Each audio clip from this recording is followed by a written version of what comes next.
The conference room fell silent the moment the glass doors swung open. Every executive turned toward the weary single father standing there in a creased jacket, clutching a worn leather folder as though it held the last shred of hope he had left. Before he could utter more than a few words, the company's formidable CEO pointed toward the exit and ordered security to remove him in front of everyone. Humiliated and fighting back tears, the father walked out while dozens of successful people looked on without lifting a finger. None of them could have imagined that less than 24 hours later, that same man would walk back through those very doors carrying a signed $3 million contract that would change every life in that room forever. Graham Mercer had never expected life to become such a constant battle. Just 4 years earlier, he had owned a modest engineering consulting firm that solved manufacturing problems for mid-sized companies across the Midwest. His wife, Claire, managed the finances while Graham focused on designing practical solutions that saved factories millions of dollars. Their life was simple but full of laughter, weekend camping trips, and dreams of watching their little daughter, Eliza, grow into whoever she wished to become. Then tragedy struck without warning. Claire suffered a sudden brain aneurysm on an ordinary afternoon, leaving Graham alone to raise their 6-year-old daughter while trying to keep his struggling business alive. Grief stole his sleep. Hospital bills drained his savings. Clients quietly slipped away as deadlines became impossible to meet while he balanced fatherhood and heartbreak. Within 2 years, the business collapsed entirely, leaving Graham with little more than his experience, his integrity, and the promise he'd made beside Claire's hospital bed that Eliza would always know she was deeply loved. Every weekday began before sunrise, though nearly everything that mattered happened after the streets filled with light.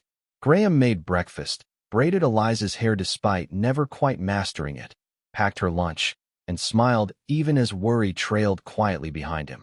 Once she was at school, he spent his mornings visiting businesses, chasing consulting work, submitting proposals, hoping someone would believe in him again.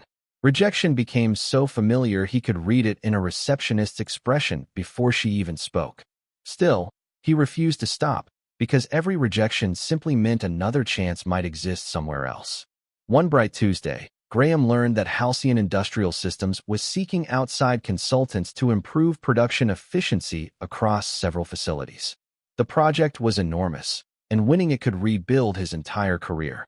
He spent his last dollars printing detailed reports, refining engineering calculations, and organizing years of case studies into one carefully prepared presentation. Friends warned him not to bother, insisting Halcyon only hired large firms with polished marketing departments and expensive offices. Graham understood the odds, but believed good ideas should matter more than appearances. When he arrived at Halcyon's headquarters, the building itself seemed built to intimidate ordinary people. Glass walls reflected the afternoon sun, while luxury cars lined the entrance. Executives strode through polished hallways carrying tablets and coffee that likely cost more than Graham spent on lunch in a week. His shoes showed their age despite careful polishing, and his jacket no longer fit quite the way it once had. Still, he held his head high, because dignity costs nothing. The receptionist reluctantly told him the board meeting had already begun, but mentioned there might be a brief opening if the CEO allowed it. Graham waited patiently until someone unexpectedly waved him toward the conference room. He believed fate had finally cracked a door open. Instead, everything fell apart.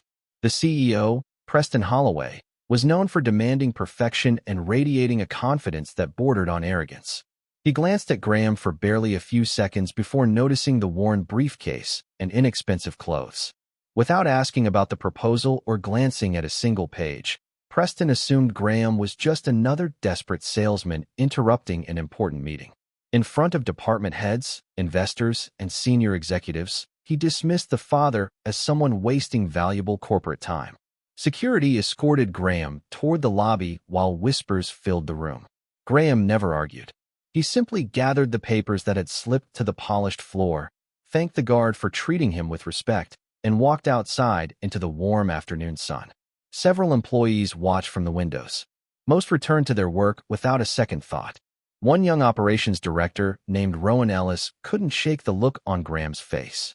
It wasn't anger or bitterness. It was the quiet disappointment of someone who had spent weeks preparing for a chance that vanished in under a minute. Outside, Graham sat on a nearby bench long enough to steady himself before picking up Eliza from school.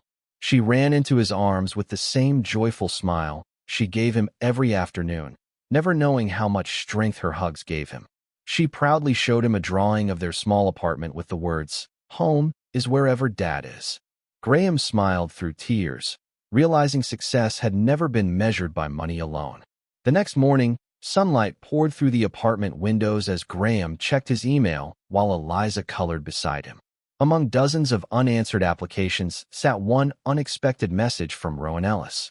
Rowan apologized for what had happened and explained that although he had no authority to award contracts, he genuinely wanted to understand Graham's proposal. They agreed to meet that morning at a small cafe across from Halcyon's headquarters. Unlike the executives who had judged him on site, Rowan listened carefully. Graham walked him through a manufacturing redesign that would cut waste, shorten production cycles, and improve worker safety all at once. Every recommendation backed by detailed calculations drawn from years of practical experience. Rowan realized he wasn't sitting across from a struggling salesman, but an exceptional engineer whose ideas had simply arrived in worn-out shoes instead of an expensive suit. Rowan quietly shared the proposal with several division managers who cared more about operations than office politics. Their reactions were immediate. Graham's plan solved a production problem that expensive consulting firms had failed to fix for nearly 18 months. One after another, managers requested meetings. By midday, the proposal reached Halcyon's board chairman, Eleanor Whitmore, a respected leader who believed talent should never be overlooked because of appearances. Eleanor ordered an emergency review. Engineers verified every calculation. Analysts estimated the long-term savings. Safety specialists examined the proposed improvements. By early afternoon, every department reached the same conclusion. Graham's plan could save the company tens of millions of dollars over the next decade while protecting employees and boosting productivity. Only then did Preston Holloway learn what he had thrown away the day before. Embarrassment spread quickly through the executive offices. Preston had spent years trusting his instincts about people without question. Now the evidence was undeniable. He had rejected brilliance because he'd mistaken worn clothing for a lack of worth. Pride urged him to bury the mistake, but the chairman insisted Graham be invited back at once.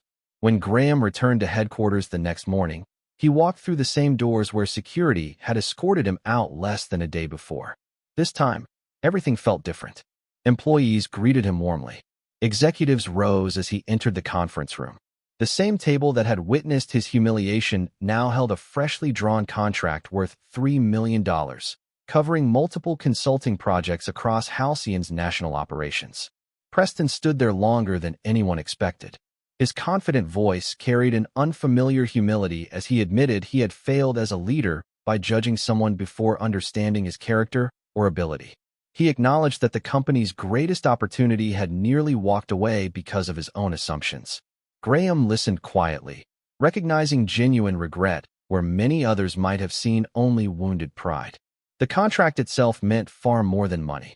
It included provisions letting Graham build his own consulting team, mentor young engineers, and establish scholarship funding for students from families facing hardship. Eleanor added those ideas herself after learning of Graham's journey as a widowed father who had rebuilt his life through perseverance rather than resentment. Instead of savoring revenge, Graham surprised everyone by accepting Preston's apology without hesitation. Carrying bitterness would never honor Claire's memory, nor teach Eliza the values he hoped she'd carry into adulthood. He believed forgiveness didn't erase painful moments. It simply kept those moments from controlling the future. Word of the partnership spread through the company. Employees who had quietly witnessed Graham's humiliation began speaking openly about treating every visitor with respect, regardless of appearance. Reception staff were given greater authority to ensure qualified professionals were never dismissed unfairly. Managers began judging ideas on merit rather than polish. Slowly, the company's culture shifted from image to substance. Graham's own life changed too, though not in the ways many expected. He moved into a comfortable home near Eliza's school, arranged flexible hours so he could attend every school event, and started a small foundation in Claire's honor to help single parents launch businesses after personal loss. He knew exactly how lonely those early days had felt, and he wanted others to find hope before giving up. One warm afternoon months later, Halcyon's newest class of interns toured headquarters. Graham spoke to the young professionals not as a celebrated consultant, but as someone who understood failure intimately. He told them life's greatest opportunities often arrive disguised as painful setbacks. Success built only on personal achievement fades quickly, he said, but success that lifts others creates a legacy no paycheck can match. The room stayed silent, because every listener understood they were hearing lessons earned through hardship, not borrowed from a motivational book.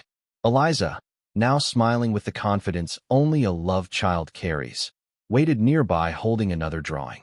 This one showed her father standing before a large building, not alone, but surrounded by many people. At the top she had written, "The strongest people help others stand." Graham realized that despite every hardship, she had learned exactly the lesson Claire would have wanted her to learn. As Graham walked out of Halcyon's headquarters that afternoon, the sunlight reflected off the glass walls just as it had the day of his humiliation. The building hadn't changed.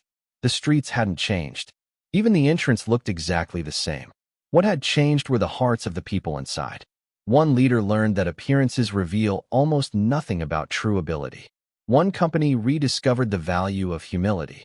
One little girl watched her father prove that dignity survives rejection, kindness outlasts cruelty, and forgiveness is often the greatest victory of all. The $3 million contract rebuilt Graham's career, but it was compassion, perseverance, and the courage to return after being cast out that truly made him wealthy. Sometimes the greatest success isn't proving others wrong. It's proving that hope can still win, even after the world tells you to walk away.